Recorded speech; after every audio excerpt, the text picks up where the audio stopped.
자, 앞 시간에 이어서 우리 재무회계 기초이론 또 18페이지에 있는 재무제표 요소의 측정 기준이라는 부분을 보겠는데요.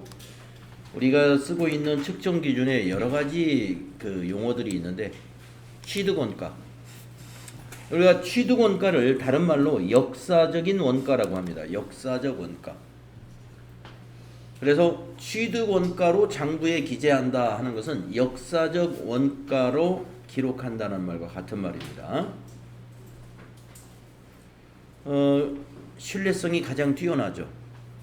취득원가가. 왜냐하면 과거에 그 대가를 지불하고서 이 자산을 취득했기 때문에 틀림없이 신뢰성이 보장되는 거죠. 거래가 된 사실이 있기 때문에. 자, 취득원가, 역사적 원가 서로 통하는 같은 의미입니다. 그 다음에 여러분들 공정가치, 공정가치 잘 아시죠? 시장에서 현재 결제되고 있는 거래 가격을 말하는 거예요. 독립된 당사자 간의 현행 거래에서 자산이 매각 또는 구입될 때 또는 부채가 결제될 때 지금 거래되고 있는 시가인데요. 이걸 시가를 교환가치 또 여기 시장가치 이렇게 같이 써놓으십시오. 다 같은 말입니다. 공정가치는 교환가치이고 또 시장가치라고도 할 수 있어요. 시장가치. 시가를 우리가 말하죠. 시가. 그래서 기말에 여러분들 회사의 자산을 공정가치로 평가하죠. 유형자산, 아니 뭡니까? 그 단기매매증권이라든가 매도가능증권 같은 유가증권. 공정가치로 평가한다는 것은 시장가치로 평가해서 장부를 기재해 주는 거예요. 그래서 가격이 하락한 것은 자산 감소를 시키고 비용을 발생시키고 자산 가치가 증가한 것은 자산 증가시키고 수익을 발생시켜서 결산 수정 분기를 하지 않습니까? 자, 공정가치 새로운 말로 교환가치. 예, 교환가치 새로운 용어 같이 알아두시고요. 그 다음에 기업 특유의 가치라고 하는 게 있어요. 자, 교환가치는 100만 원이라고 해봅시다. 교환가치는 100만 원인데 기업 특유의 가치는 150만 원으로 가치를 얘기할 수도 있습니다. 150만 원으로. 내용을 보시면 이해하실 거예요. 기업이 자산을 사용함에 따라서 당의 기업 실체의 입장에서, 즉 기업의 입장에서 인식되는 현재의 가치를 기업 특유의 가치, 또 다른 말로 사용가치라고도 합니다. 사용가치.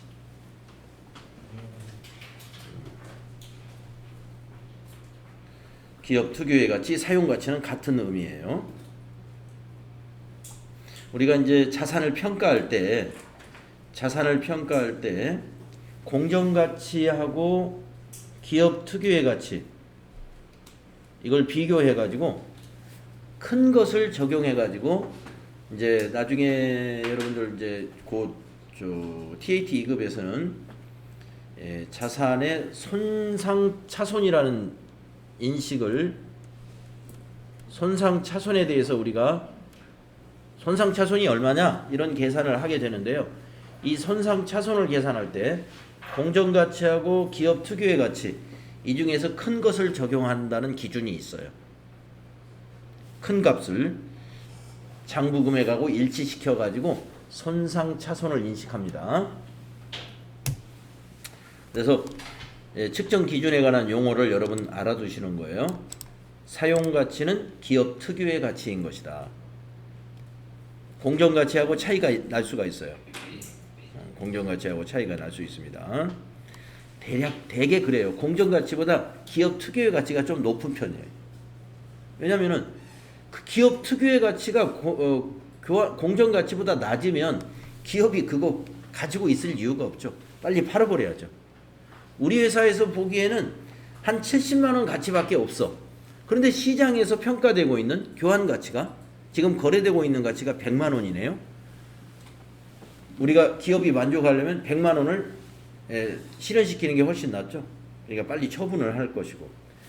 그러니까 보유하고 있다는 것은 대개 기업이 느끼고 있는 그 사용에 따라서 기업이 입장에서는 지금 시장에 내다 파는 가치보다 현재 기업이 사용하는 가치가 더 크다고 보기 때문에 애지중지 그걸 사용하고 있는 거죠.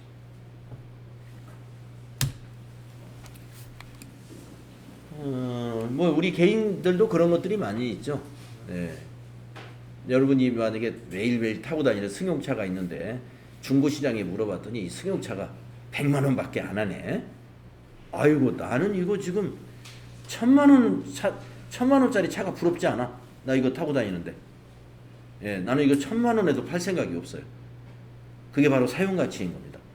사용 기업 내가 기업이라면 내가 특유하게 느끼고 있는 가치를 말하는 거예요. 그러니까 차 팔 생각이 없는 겁니다. 내가 이 차를 타고 다니는데 나는 이거 이거 고장도 많고 여러 가지로 디자인도 마음에 안 들어서 이거 100만 원 받을까 말까 라고 생각하는데 교환 가치가 100만 원이다. 그러면 어떻게 해요? 여러분들 당장 팔고 싶겠죠. 그래서 나중에 시험 문제 보시면 사용 가치가 항상 교환 가치보다 높게 표시가 되어 있어요. 다음에 이제 순실현 가치라는 거 여러분 어디서 들어보셨냐면은 재고 자산을 평가할 때 순실현 가치로 평가한다. 재고 자산의 평가는 공정 가치로 평가한다 해놓고 결국에 순실현 가치다 이렇게 표시했습니다. 순실현 가치는 이 공정 가치, 즉 교환 가치에서 공정 가치에서 판매비를 뺀 것을 말하는 거예요. 판매 비용을 뺀 거. 순수하게 현금으로 우리가 현금을 줄 수 있는 가치가 얼마냐. 그 내용을 보시면 정상적인 기업활동 과정에서 미래의 당의 자산이 현금이나 현금성 자산으로 전환될 때 수취할 수 있는 예상된 금액, 직접 소요되는 비용을 차감한 금액이다.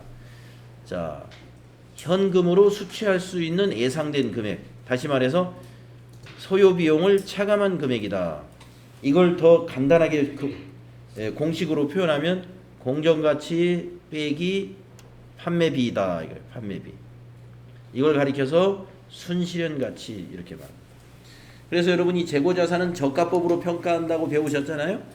저가법으로 평가할 때 공정가치를 보는 것이 아니라 순실현 가치하고 취득가격 또는 장부가격을 비교하는 겁니다.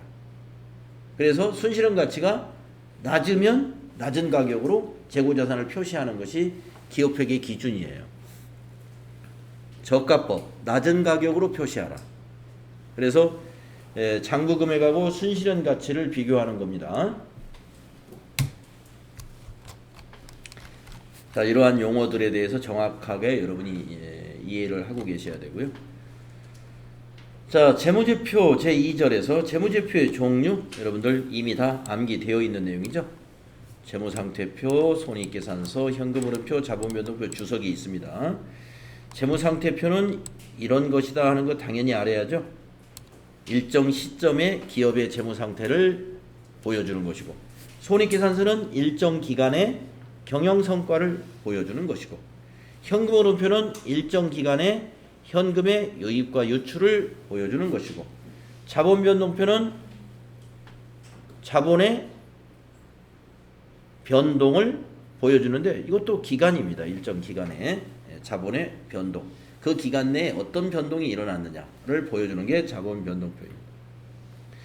주석은 주석 번호를 표시해 가지고 자세하게 추가적인 정보를 설명하는 노트와 같은 것이 주석입니다.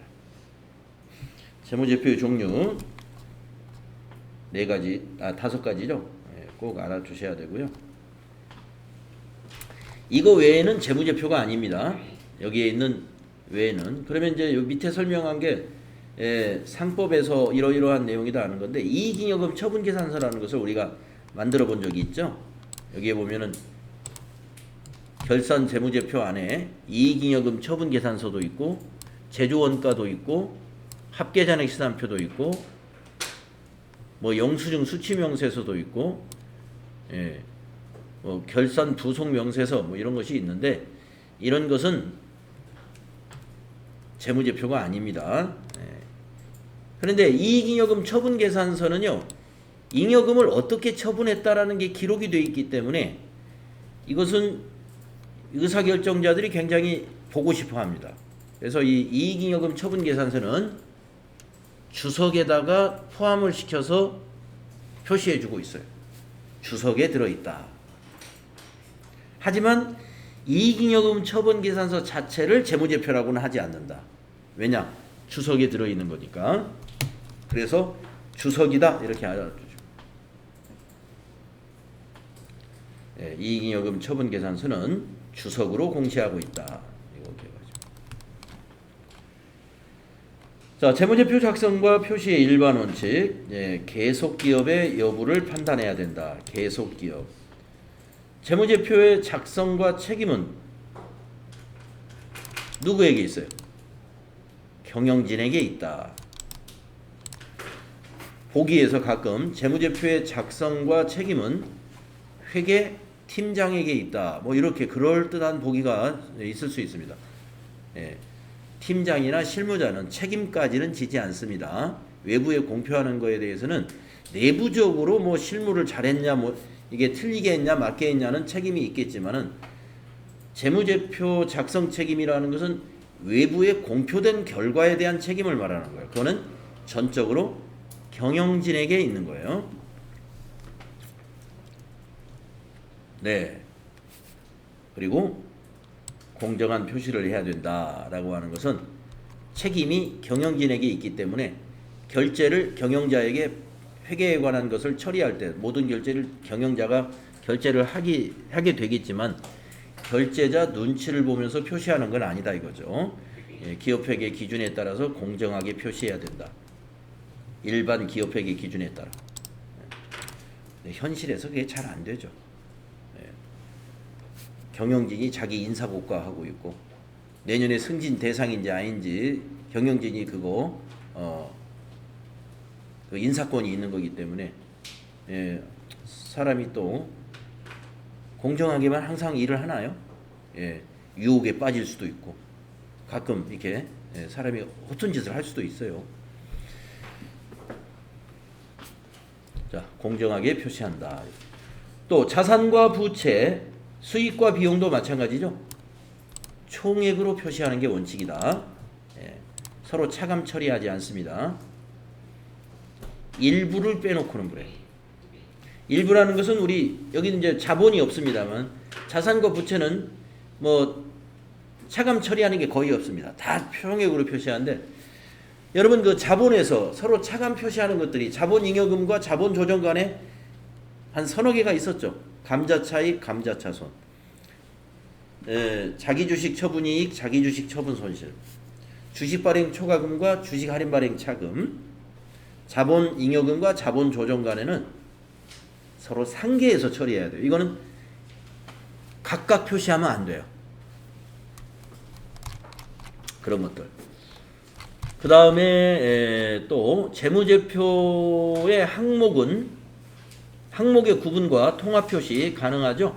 재무제표의 항목 구분과 통합 표시. 아까 여러분들에게 보여드린 대로 네, 우리가 그 성격별로 재무상태표를 말이죠. 이렇게 제출용은 매출채권이다. 이렇게 통합해서 표시할 수도 있다는 이 얘기입니다. 그 다음에 비교 재무제표를 작성해야 되죠. 그래서 여러분들 그 손익계산서나 재무상태표를 보게 되면은 전기하고 단기가 나란히 작성되어 있죠. 그걸 의미하는 겁니다. 재무제표는 비교 재무제표를 작성한다. 정보 이용자에게 비교 가능성을 보여주기 위해서. 그 다음에 재무제표의 항목의 표시와 분류는 계속성을 유지해야 된다. 비교 가능성이죠. 이것도. 예. 재무제표의 항목의 표시와 분류라는 건 계정 과목의 분류를 말하는 거예요. 개정 과목을 분류하는 것만이 아니라 그 분류에 따른 내용을 적용시키는 것도 그렇습니다. 그래서 계속성을 유지해라 하는 것입니다. 그래야만이 비교 가능성을 높일 수 있는 것입니다. 자, 그런데 오른쪽에 좀 중요한 내용이 하나 있는데요. 재무제표의 기간별 비교 가능성을 제고하기 위하여 재무제표의 항목의 표시와 분류는 다음의 경우를 제외하고는 동일해야 한다라고 했네요. 자, 이 다음의 경우가 뭘까요? 불가피하게 바꿀 수밖에 없는 경우를 말하겠죠. 요 세 가지 한번 봅시다. 첫째, 일반 기업회계 기준에 의해서 재무제표 항목의 표시나 분류가 변경되는 것이 요구된다 이거예요. 예를 들자면은요, 우리 사무의 그 판매관리비에 전력비라는 개정 과목을 사용한 지가 그다지 오래되지 않았어요. 옛날에 전력비는 제조원가에서 500건대 비용으로만 사용했었습니다. 그런데 사무 자동화가 추진이 되면서 과거에는 사무실에 전기 요금이라는 것은 전등 켜는 것이 거의 대부분이었다면 지금은 전등은 별거가 아닙니다. 사무실 안에 에어컨 돌아가죠. 히터, 또 겨울에는 또 난방 히터가 돌아가죠. 복사기, 컴퓨터, 프린터, 굉장히 많은 전자기기들이 사무실 내에서도 공장 비슷하게 많습니다. 그렇기 때문에 사무실의 전기요금이 과거에는 수도광열비로 수도요금, 그 다음에 기름값, 난방요금, 도시가스 같은 거, 그리고 전기요금을 통합해서 표시를 했었어요. 그런데 전기요금의 금액이 커지면서 이걸 통합하지 말고 판매관리비에도 전력비를 구분해서 표시하자. 일반 기업회계 기준에서 그런 변동사항이 그 기준이 변경된 겁니다. 그러면은 그 기준에 맞춰야 되겠죠. 그래서 가령 전기까지는 수도광열비로 같이 표시했다 하더라도 회계 기준의 변경에 의해서 단기부터는 수도광열비에서 전기요금을 빼가지고 전력비로 구분 표시할 수 있다는 거죠. 그 얘기입니다. 두 번째, 사업의 결합이라든가 하던 사업을 하나 접었다든가 중단, 이런 것으로 인해서 영업의 내용이 유의적으로, 그러니까 의미 있는 변경이 생겼다. 이럴 때 재무제표의 표시 항목이 달라질 수가 있어요. 어떤 사업이 하나 중단돼 버리기 때문에 어떤 개정 과목 하나가 통째로 없어질 수 있습니다. 그러면 당연히 변경해야죠. 제조업과 도소매업을 같이 했었는데 우리 회사는 이제 공장 너무 어려워가지고 제조업을 접어버렸어요. 공장 폐쇄. 그러면 이제 그 다음부터 제품 매출은 없어지고 제조업과 관련된 개정 과목 다 없어지는 거죠.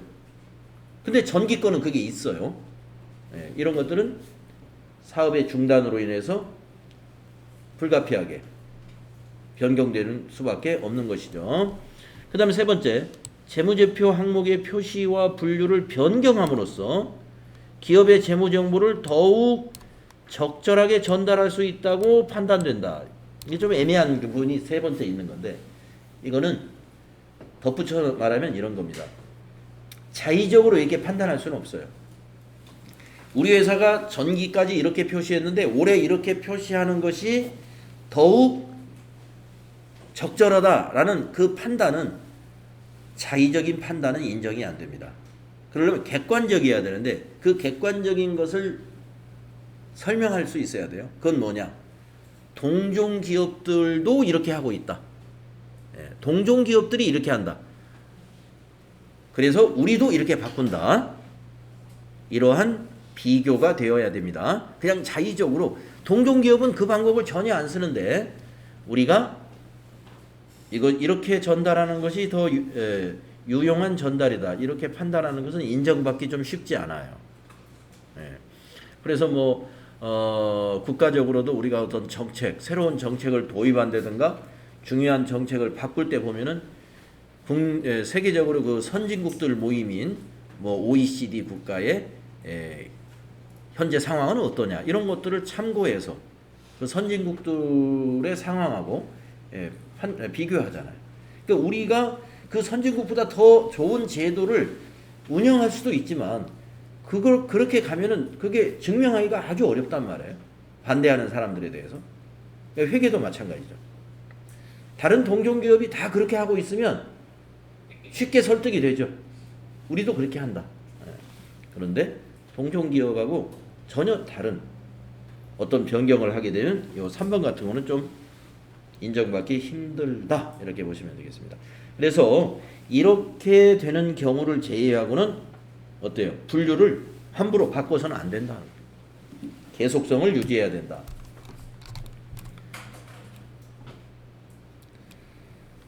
재무제표의 보고 양식은 어떻게 해야 될까요? 회사마다 막 달라질까요? 안 그렇습니다. 손익계산서, 재무상태표 양식은 어느 회사나 동일합니다. 그래서 맨 위에 그 재무제표의 명칭이 딱 써 있어요. 손익계산서면 맨 위에 손익계산서. 명칭을 뭐 밑에 넣거나 오른쪽에 넣거나 하지 않습니다. 중앙에 상단에 딱 놓고 그 밑에는 왼쪽에 기업명이 보통 들어가고요. 가운데에는 기간이 들어갑니다. 재무상태표는 기간이 아니고 종료일, 일정 시점이기 때문에 시점의 상태를 나타내는 것은 종료일.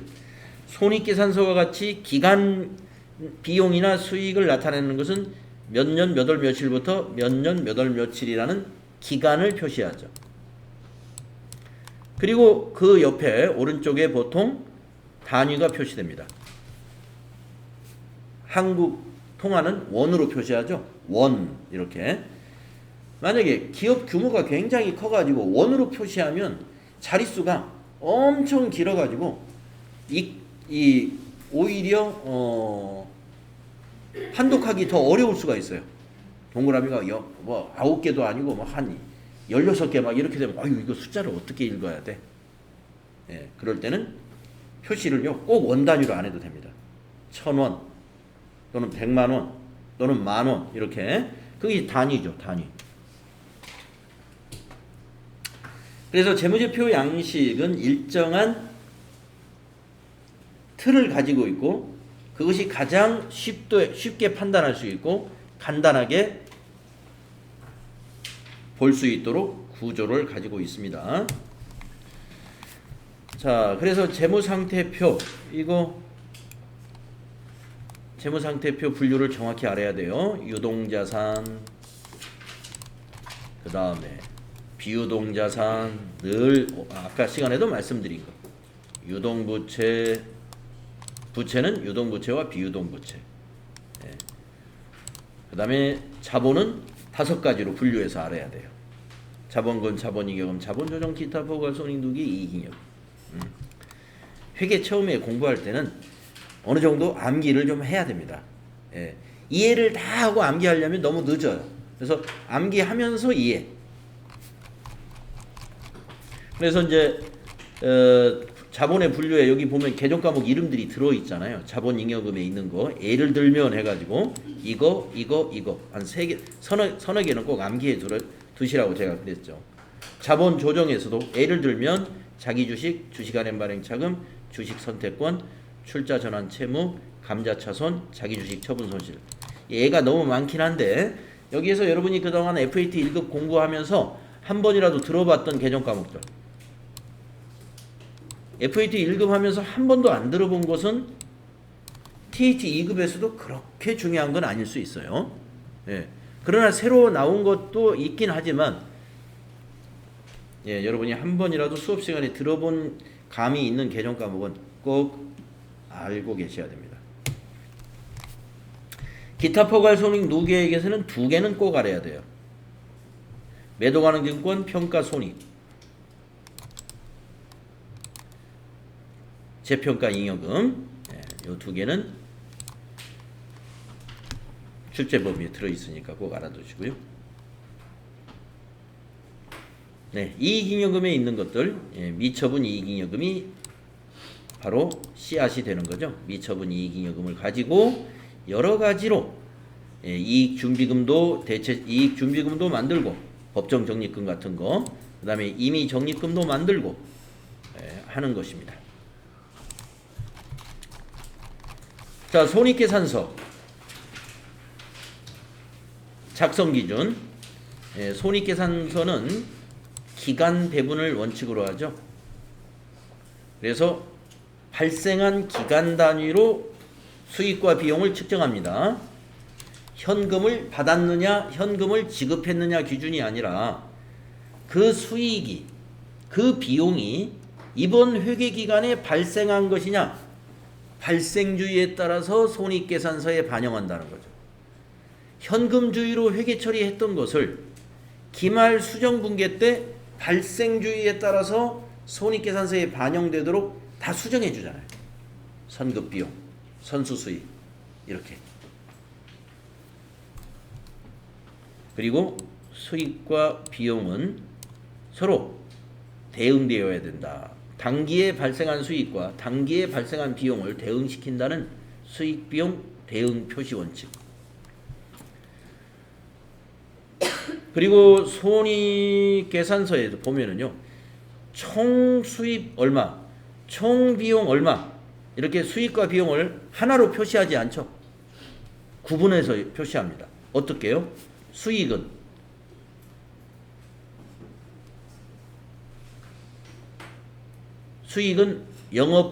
매출액이라는 영업수익과 영업의 수익으로 구분해서 표시하고, 비용은 매출원가, 판매관리비, 영업의 비용 이렇게 구분해서 표시하죠.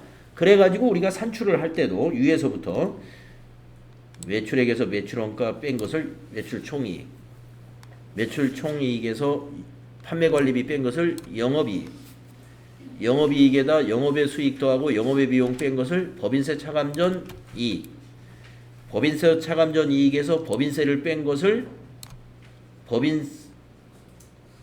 법인세를 뺀 것을, 법인세 비용을 뺀 것을 당기 순이익, 이렇게 구분해서 표시한다는 얘기입니다. 구분 표시. 그리고 수익과 비용은 총액으로 표시해야 한다. 원칙적으로 차감 표시하지 않는다. 이런 거 여러분이 알고 계시면 됩니다. 손익계산서 항목 저기 또 다시 정리가 되어 있네요. 매출액, 매출원가, 그 밑에 판매관리비, 영업의 수입, 영업의 비용 이런 식으로 나열이 되어 있습니다. 법인세 비용 빼가지고 맨 밑에 당기순이익 표시하죠.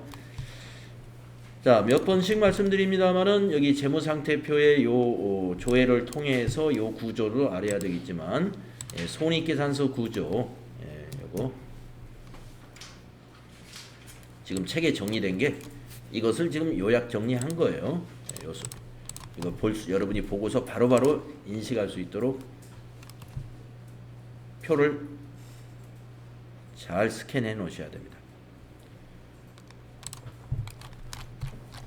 자, 현금 흐름표는요, 우리가 실무 수행에서 출제되는 내용이 아니고요, 이론에서 출제될 수가 있는데, 현금 흐름표 같은 것은 상장 기업이 아니면 작성을 안 합니다. 비상장 기업들은 일반적으로 상장 기업에서 갖춰야 될 재무제표이기 때문에. 그러나 이론에서 출제될 수가 있습니다. 그래서 무엇만 알아주면 되느냐? 요 세 가지만 알아주면 돼요. 현금 흐름표의 구성이 뭐냐 이거예요. 현금 흐름표를 작성할 때 어떻게 현금의 유입과 유출을 표시하느냐, 이렇게 세 가지로 나누어서 표시합니다.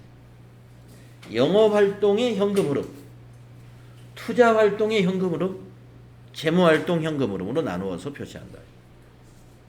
그러면 영업활동이라는 건 뭘까요? 생산과 판매 같은 활동, 관련된 현금의 흐름이 영업활동에 관련된 겁니다.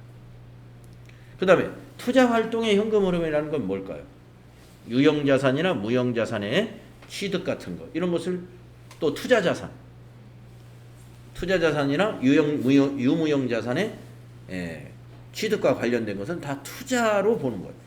투자활동 현금 흐름. 그 다음에 재무활동은 뭘까요? 돈 빌리고 또는 돈을 다른 재투자하고 하는 것들이죠. 그래서 투자활동, 재무활동. 예, 재무활동이라는 것은 차입.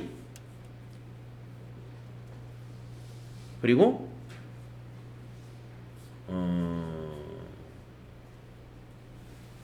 배당금의 지급이라든가 이자 지급이라든가 이런 것들을 우리가 재무활동 관련된 현금의 흐름이라고 하는 것입니다. 그래서 현금 흐름표의 구성 세 가지, 영업활동, 투자활동, 재무활동, 이것만 기억하시면 되겠고요. 자본변동표에 대해서는 거의 시험이 안 나옵니다. 자본변동표의 내용이 뭐냐? 자본의 크기와 변동을 제공하는 재무보고서다. 이 정도만 그냥 알아두시면 되고요. 추석은 여러분 아시죠? 추가적인 정보를 설명해 주는 것이고 여기에 이익잉여금 처분계산서가 포함되어 있다. 이렇게 정리하시면 되겠습니다. 자, 그 다음에 이제 계정 과목별 회계가 나와요. 당좌자산. 네, 당좌자산에는 현금이 현금성 자산부터 알아야 되죠. 네, 여기 있는 게 다 현금이 현금성 자산입니다. 현금 그리고 현금에 해당되는 것들 주화나 지폐 그 다음에 가계수표, 자기압수표 이런 것들이 다 현금이고요. 예금 하면은 보통예금, 당좌예금. 네, 현금성 자산은 취득시 만기가 3개월 이내라는 거, 취득시 만기가 3개월 이내인 거, 이걸 현금성 자산이라고 해요. 그리고 현금과 예금 그리고 현금성 자산을 포함해서 통합계정으로 표시할 때는 현금 및 현금성 자산이라는 계정 과목을 사용합니다. 자, 그 다음에 단기금융상품이라는 것은 만기가 1년 이내인 금융상품을 말합니다. 예를 든다면 정기예금 1년짜리 또는 6개월짜리 정기예금 또는 6개월이나 1년짜리 정기적금 이런 것이 대표적인 단기 금융상품이고요. 단기 매매증권도 우리가 유가증권으로서 단기 금융상품이죠. 이 유가증권으로서 단기 매매증권은 정말 시험에 많이 나옵니다. 이건 FAT 1급, 2급을 TAT 2급을 가리지 않고 TAT 2급에서도 계속 나오니까요. 잘 알아두시고. 자, 유가증권 관련된 개정 과목 한번 정리를 해보겠습니다. 그동안 여러분이 단기 매매증권이다, 매도가능증권이다 이런 개정 과목들을 사용을 해보셨는데 이걸로 한번 정리를 잘 해보세요. 유가증권 관련된 개정 과목은 세 가지입니다. 단기 매매증권이거나 매도가능증권이거나 아니면 만기 보유증권이거나 그렇습니다. 자, 단기 매매증권과 매도가능증권의 공통점은 주식이나 채권에서 주식이나 채권 모두 사용될 수 있는 개정 과목이에요. 단기 매매증권, 매도가능증권은 주식도 해당되고 채권도 해당이 된다는 것이죠. 하지만 만기 보유증권은 주식에서는 있을 수가 없어요. 주식을 만기 보유증권으로 회계 처리하는 것은 틀린 거예요. 네. 자, 왜 그러냐면 만기 보유증권으로 분류할 때는 그 목적이 뭐냐면은 만기까지 보유하려는 적극적인 의도와 능력이 있어야 된다. 만기까지 기업이 보유하려고 하는 적극적인 의도와 능력이 있어야 된다. 자, 의도라는 것은 뭐냐면 우리가 이 채권을 살 때 우리는 만기까지 중간에 처분하지 않을 거다. 예. 만기까지 이자 받고 그냥 있을 거야. 이자 수익. 그리고 채권을 가지고 있으면 거기에 채권에 표시된 이자만큼 정해진 날 이자가 들어오잖아요. 그런 의도로 채권을 샀다. 만기 보유증권이. 그렇지만 능력도 있어야 됩니다. 자, 현금 사정이 안 되는 회사들이 어려운 회사가 채권을 이렇게 가지고 있을까요? 네, 갖다 팔게 돼 있죠. 네, 그래서 당좌자산이 여유가 우선 당좌 비율이 좋아야 돼요. 당좌 비율이라는 것은 여러분 당좌 자산이 유동 부채보다 어떻게 되느냐 이거예요. 원칙이. 그 유동 비율이라도 좋으면 되죠. 유동 비율. 그래서 유동 비율이 나쁘면은 이 만기 보유증권이 능력이 없는 거나 마찬가지입니다. 대개 그런 기업들은 채권을 중간에 돈 사정이 어려울 때 팔게 돼 있어요. 그렇잖아요. 여러분이 만약에 주식 투자 하시는지 모르겠는데 주식 투자도 이걸 한 30년 가지고 있으면 확실히 이익이 보장될 거야. 근데 30년 가지고 있을 능력이 돼야죠. 30년 가지고 있는 사람은 어떤 능력이 있어요? 돈 걱정 없는 사람이에요. 그거 주식은 내가 내 손자를 위해서 사는 거니까 쳐다보지도 않아요. 가격이 얼마인지 이런 걸 보지도 않아요. 그건 뭐예요? 지금 생활비가 다 있으니까. 그런 의도라고 보시면 돼요. 그래서 능력이다 하는 것은 기업의 자금 능력을 말하는 겁니다. 자, 다시 정리하면 만기 보유 조건은 채권만 가능합니다.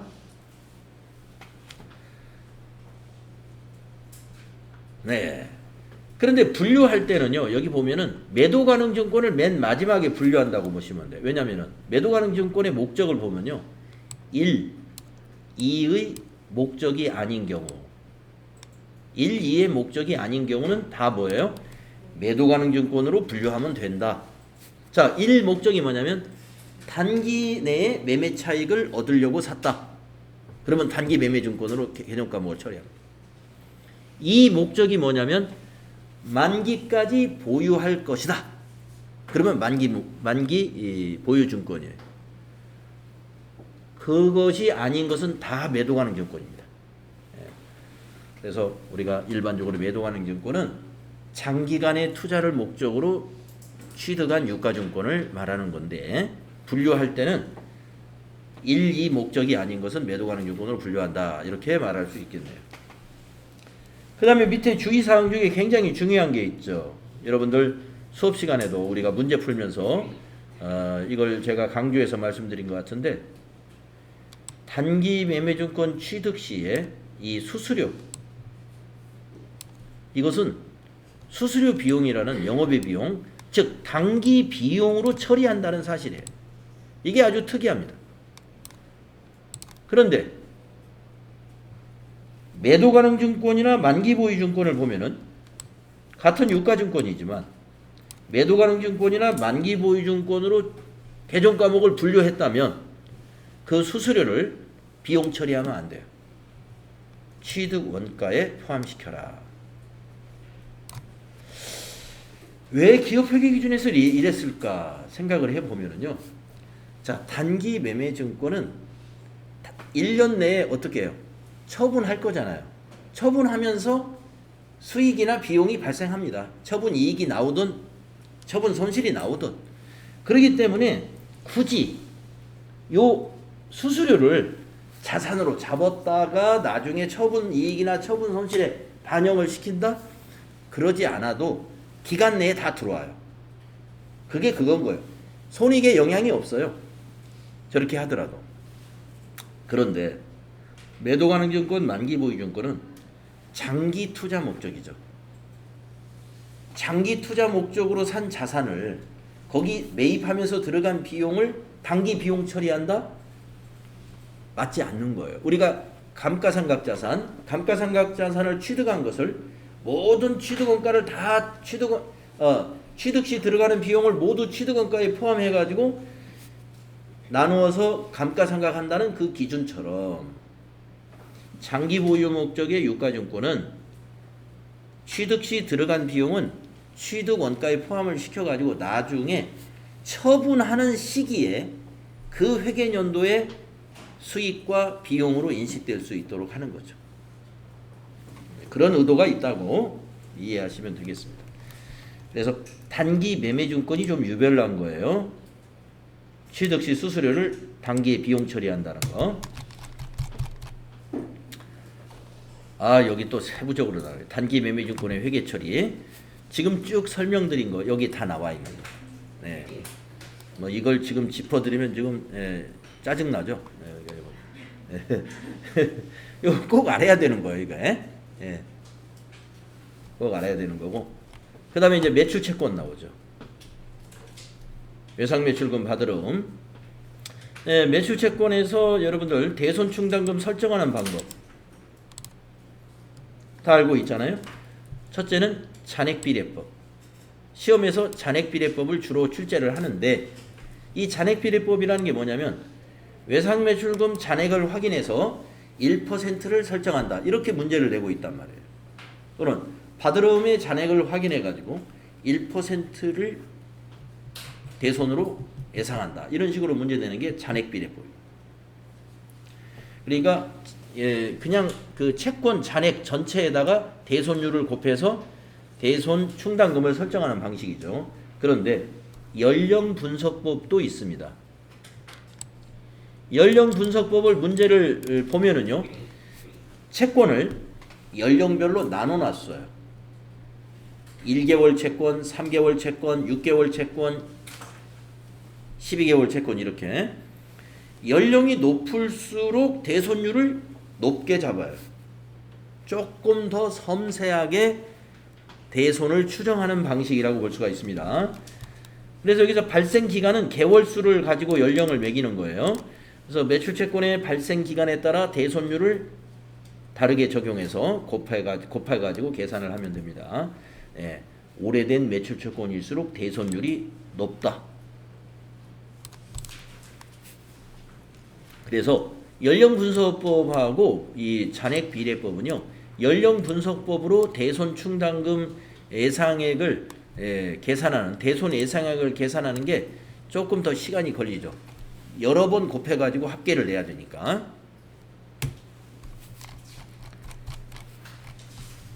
네, 대손 충당금의 설정 방법과 이게 기말에 설정하는 방법.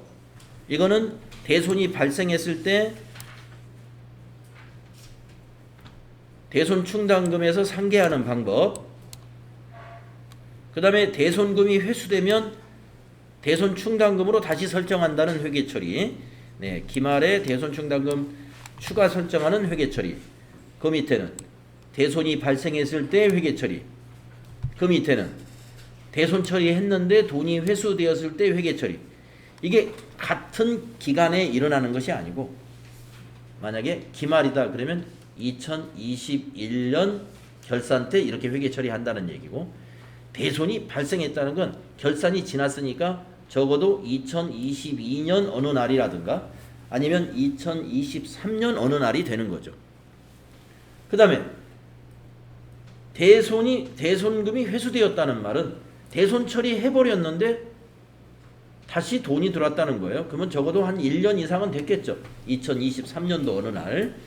그래서 회사가 다시 회생을 했다는 것입니다. 그래서 요 세 가지는 이 회계 기간이 서로 다 달라요. 한 달 전에 파산했던 회사가 한 달 후에 살아날 리는 없지 않습니까? 그래서 일반적으로 연도가 다 다른 경우입니다. 그래서 이것이 연속적으로 쭉 이어지는 회계가 아니에요.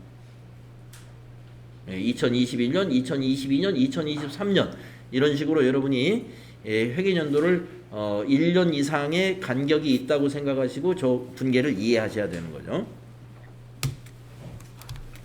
이 분계를 아직 이해 못했다면 아주 심각합니다. 그래서 다 알아두셔야 돼.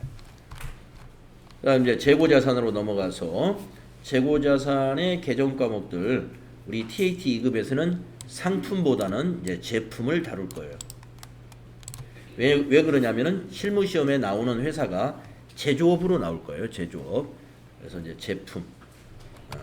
또 이제 결산 문제에는 기말 제공품 재고액 또는 반제품은 잘 안 나오고요. 기말 원재료 재고액 이런 것도 개정 과목이 나타날 겁니다. 그래서 우리가 이제 재고자산에서 FAT 1급 도소매업에서는 상품 하나만 가지고 회계 처리를 많이 했는데 TAT 2급 실무에 와서는 제품, 원재료, 그러니까 매입에서는 원재료, 또 판매에서는 제품 매출, 그 다음에 생산 중인 제품을 제공품. 그래서 결산 수정분기할 때 기말 제공품 재고액, 기말 원재료 재고액, 기말 제품 재고액 기본이에요. 이 세 가지가 제조업에서는. 자, 재고자산의 취득원가 우리 다 공부했죠.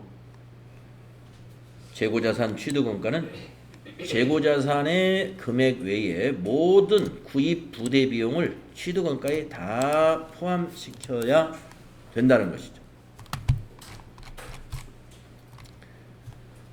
그리고 취득원가에서 빼줘야 되는 거, 차감시키는 것은 3개가 있죠. 매입 애누리, 매입 환출, 그리고 매입 할인. 3개가 있었죠. 그래서 여기 상품 순매입액이라고 했는데 이 교재를 쓰는 저자분들이 조금 게을른 것 같아요. 가능하면 FAT 1급 교재에서는 상품 순매입액이라고 해야 되겠지만 TAT 2급은 제조업으로 이제 실무가 나오기 때문에 원재료 순매입액 이렇게 하면 더 좀 좋을 것 같아요. 네. 그래서 밑에 계산은 똑같습니다. 원재료 순매입액을 계산하는 방법이나 상품 순매입액을 계산하는 방법이 똑같아요. 예, 상품을 원재료로 바꾸면 다 똑같아지는 겁니다. 예, 그래서 원재료 순매입액은 원재료의 총 매입액에서 원재료 매입 애누리, 원재료 매입 환출, 원재료 매입 할인 이거를 차감한 것이다. 알아두시면 되겠다. 자, 매출원가는 우리가 별도로 인식하고 있죠. 그래서 기말에 여러분들 아시겠지만 결산자료 입력에다가 요 기말 상품 재고액을 딱 산출해 가지고 이걸 입력해 주잖아요. 기말 상품 재고액을 결산자료 입력에다 여러분이 딱 입력하고서 점표 추가 누르면 어떻게 됩니까?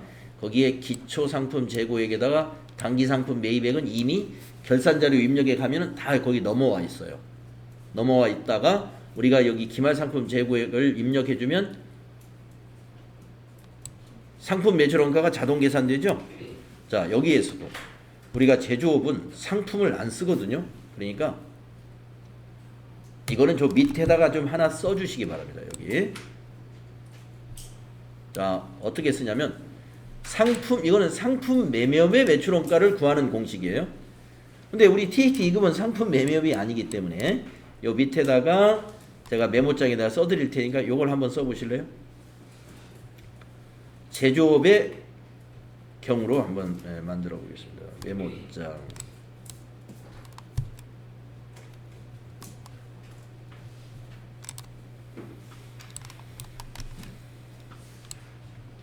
요 밑에다가 여백 있으시니까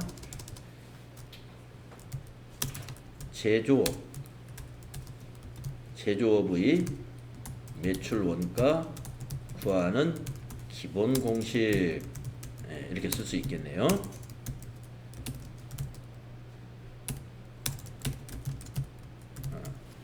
제조업의 매출 원가 구하는 기본 공식 여기까지만 쓰시면 되겠네요. 그래놓고 밑에다가 박스를 치든지 뭐 적당히 하셔가지고 기초 제품 재고액 기초 상품 재고액 대신에 제품 재고액이 되는 거죠. 더하기 단기 제품 제조 원가.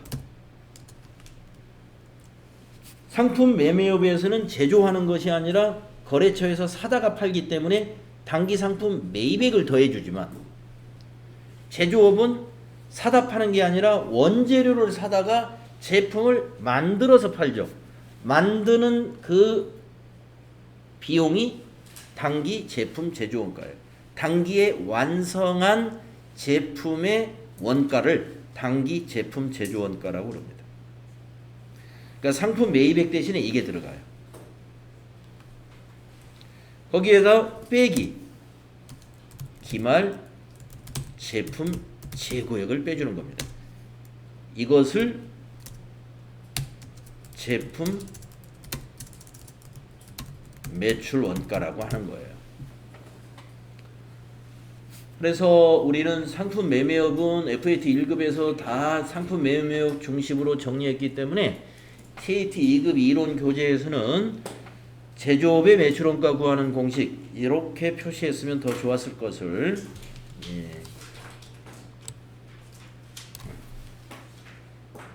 그러면 제가 제조업으로 한번 이 양식을 제가 보여드릴게요.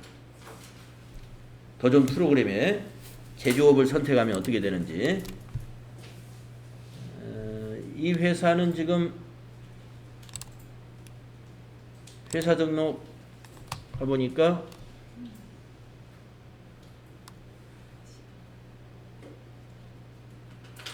도소매업이네요. 예, 도소매업은 그렇게 안 나오죠.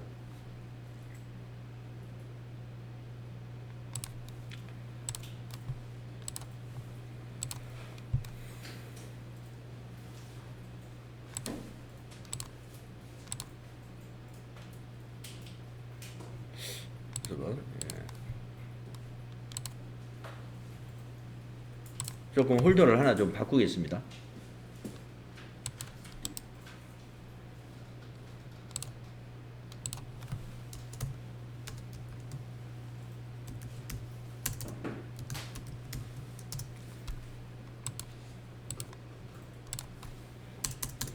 TAT 백데이터로 보여드려야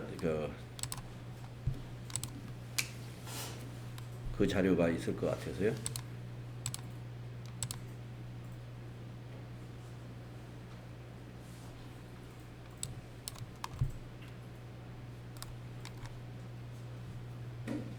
아무거나.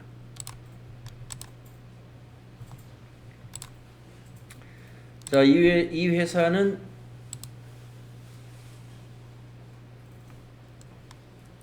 업태가 제조업이죠.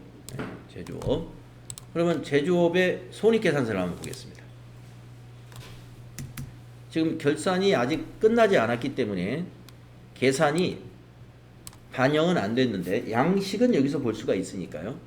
예, 이 부분을 한번 봐주시면 돼요. 아직 매출원가가 계산은 안 됐습니다. 결산자료 입력해서 전표 추가를 눌러서 결산을 완료해야 되는데 지금 우선 양식만 보시고 제품 매출원가가 어떻게 구해졌는가 보세요. 기초 제품 재고액, 단기 제품 제조원가, 요게 제조원가 명세서에서 넘어와야 돼요. 근데 아직 지금 결산을 마무리 안 했기 때문에 제조원가 명세서가 지금 넘어오지 않아서 0으로 되어 있죠.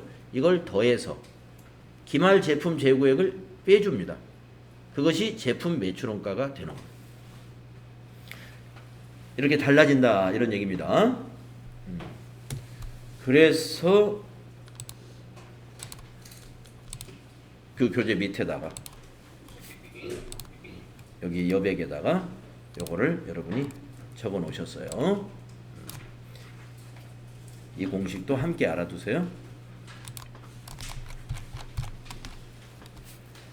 자, 기말 재고자산을 평가하는 거. 우리 FAT 1급 교재에서 여러분에게 충분히 설명이 됐습니다. 수량 결정 방법 3가지가 있죠. 우리가 재고자산을 평가한다는 것은 재고자산의 금액을 계산한다는 뜻이에요.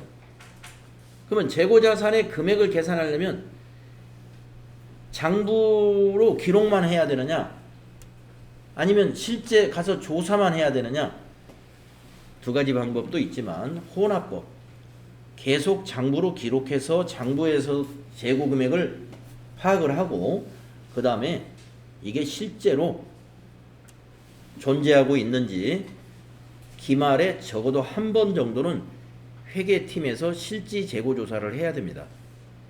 예, 이걸 병행하지 않으면 뭐를 산출하지 못해요. 재고자산 감모 손실 이런 걸 모르는 거죠. 장부에 있는 대로 현장에 다 있다 이렇게 가정을 하면 재고자산 감모 손실은 없는 거죠. 그래서 우리가 혼합법으로 지금 다 하고 있습니다. 장부도 쓰고 재고조사도 해서 수량의 차이 나는 것들은 재고자산 감모 손실로 회계 처리를 해 주어야 장부가 항상 현장하고 맞아 들어가는 거예요. 자, 수량을 결정했으면 이것이 한 개당 단가가 얼마냐를 결정해야 재고 금액을 확정 지을 수 있는 겁니다. 그 단가를 결정하는 방법이 개별법, 선입선출법, 후입선출법, 이동평균법, 총평균법 이렇게 있지 않습니까? 예. 그래서 요거의 계산 문제도 이론에서 많이 나오죠. 여러분 FAT 1급에서 알고 있는 그 정도 알고 있으면 되는 거예요. 그래서 단가가 결정이 되면 어떻게 합니까? 단가가 결정이 되면 수량 곱하기 단가 해가지고 재고 금액을 구합니다. 그래서 여기서 중요한 것은 단가를 어떻게 결정했느냐. 그 단가 결정 방법이 선입선출법이냐, 이동평균법이냐, 총평균법이냐, 후입선출법이냐 에 따라서 단 전제가 있지만 물가가 지금처럼 이렇게 오르고 있다. 거의 물가는 계속 오르고 있습니다. 그 각도가 얼마나 심하게 오르냐, 미미하게 오르느냐의 차이죠. 그래서 일반적으로 우리가 물가는 상승하고 있는데 이 계산 방법 간의 재고량이 다 똑같다면은 그런 가정이라면 선, 이, 총, 후 이 부등호가 왼쪽으로 되어 있죠. 이 순서가 뭐냐면 이익이 많이 나는 순서예요. 그러니까 우리 회사에 가능하면 좀 이익을 다른 건 뭐 모르더라도 이익을 좀 많이 날 수 있는 방식으로 재고 자산을 평가하면 안 되겠느냐? 그러면 선입선출법으로 평가하면 일반적으로 이익이 조금이라도 더 많이 납니다. 왜냐? 가격이 계속 오르고 있기 때문에 지금 선입선출이라는 것은 최근에 구입한 것을 다 재고로 보는 거예요. 그러면 재고가 어떻게 돼요? 금액이 단가가 세게 잡히죠. 재고가 세게 잡히면 원가는 어느 걸로 본 거예요? 이게 원가라는 거예요. 오래된 것이 원가가 되는 거예요. 최근 것이 재고가 되고 오래된 것이 과거 것이 원가가 되게 하는 게 선입선출법입니다. 그러면 싸게 샀을 때 원가를 적용하니까 지금 매출액은 언제 매출이 일어났어요? 단기에 매출이 일어난 거죠. 최근 매출액이에요. 최근의 매출액에는 현재 시가가 반영이 됐는데 매출 원가는 과거의 원가가 반영되게 되는 것이 바로 선입선출법의 특징입니다. 그래서 이익이 크게 나와요. 그래서 단기순이익이 큰 순서 이것은 선이 총후 순서가 되는 겁니다. 이론 문제로 가끔 나오니까 암기사항이에요. 이익이 많이 나는 순서는 선이 총후다. 선이 총후. 그러면 그 옆에 있는 법인세 비용 이런 건 왜 옆으로 나란히 있느냐? 매출 총이익 이런 거. 자, 단기순이익이 크다는 것은 매출 총이익도 큰 거고 법인세 비용도 많이 내게 됩니다. 여러분 이 법인세라는 건 이익에 따라서 세금을 내는 거거든요. 이익에 따라서. 그래서 법인세 비용이 큰 순서하고도 같아 이거예요. 그 다음에 재고 금액이 큰 순서 이것하고도 같아요. 아까 말씀드렸죠. 최근에 매입한 것을 재고로 보기 때문에 재고 금액이 수량이 같다면 크게 보이는 거예요. 크게 나타나는 거예요. 선입선출이. 재고 금액을 크게 평가하면 이익도 커진다. 이 관계를 여러분이 딱 새겨놔야 됩니다. 네. 창고에 있는 제품의 수량은 100개인데 수량이 100개인데 이렇게 계산하면 이 금액이 1000만 원이 되고 이런 방식으로 계산했더니 이 금액이 3000만 원이 돼요. 단가 결정 방법이 다르니까 수량은 같지만 금액이 많이 차이가 난다는 거죠. 그래서 최근에 매입한 것을 단가를 적용하게 되면 금액이 커지게 돼 있죠. 그래서 기말 재고 금액이 큰 순서도 선이 총후가 되는 거예요. 그 밑에 거는 반대의 경우입니다. 원가가 큰 순서. 원가, 매출 원가가 큰 순서는 그 반대예요. 선이 총후가 뒤집혀진 것을 찾으시면 돼요. 이론 문제에서 이거 자주 냈었습니다.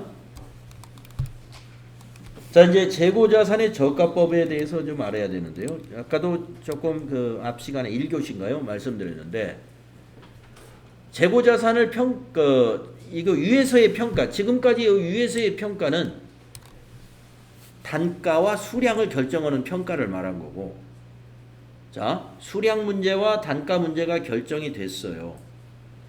그 다음에 저가법의 평가라는 건 뭐냐면, 지금 우리가 단가를, 재고자산의 단가를 100원으로 만약에 평가가 됐습니다. 그런데 이 재고자산의 현재 시가가 90원이다 라고 하면은 저가법으로 평가를 실시해 가지고 90원으로 장부에 표시해야 돼요. 그렇게 되면 어떤 회계 처리를 해야 돼요? 재고자산 평가 손실을 인식하는 분계를 추가적으로 해주는 겁니다. 그런데 우리가 이렇게 선입선출법으로 해가지고 또는 후입선출법으로 해가지고 재고자산의 단가를 산출하니까 100원이었는데 시가를 조사해 보니까 100원, 똑같은 100원이거나 또는 110원, 100원 이상일 때는 평가를 안 해요. 예, 똑같으니까 뭐 다르게 표시할 필요가 없죠. 그러면 110원이면 어떻게 해야 되느냐? 평가 안 해요. 그것을 우리가 저가법이라고 합니다. 재고자산은 저가법으로 표시한다. 요걸 이해하셔야 돼요. 근데 여기서 말하는 이 시가가 뭐냐면은 아까 우리가 여러 가지 측정 기준에서 나왔던 순실현 가치라고 하는 거예요. 여기 밑에 나오는 순실현 가치. 재고자산을 저가법으로 회계 처리할 때 적용되는 공정가치는 시가가 아니라 사실은 공정가치에서 판매에 소요되는 비용을 차감한 금액을 적용해서 판단해야 돼요. 그래서 그걸 순실현 가치라고 그래요. 그래서 비교할 때 공정가치가 있고 판매비가 있고 있으면은 공정가치에서 판매비를 빼야 돼요. 그 금액과 뭐를 따져야 돼요? 장부의 단가.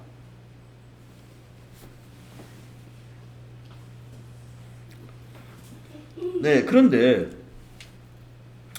우리가 원재료의 경우는요, 이건 제품의 경우를 말하는 거예요. 제품이나 상품의 경우에 순실현 가치는 공정가치에서 판매비를 뺀다 그러는데 원재료의 순실현 가치는 대체 원가입니다. 대체 원가하고 현재 원재료 가격을 비교하는 거예요.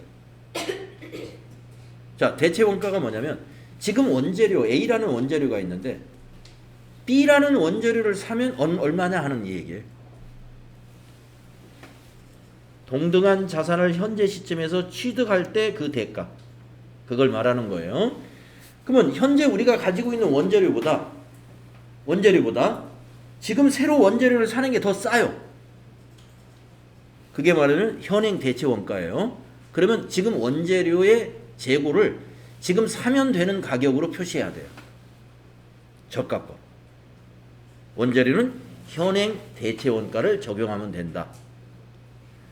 판매비 이런 거 빼는 게 아니에요. 왜냐하면 원재료라는 건 팔려고 취득한 것이 아니라 생산에 투입하려고 취득한 자산이죠. 그러니까 이 순실현 가치를 계산할 이유가 없는 거죠. 그러나 제품은 뭐예요? 이제 완성이 됐기 때문에 팔아야 되죠. 그래서 시가가 있고 시가를 확인하고 판매비를 확인하는 것입니다. 네.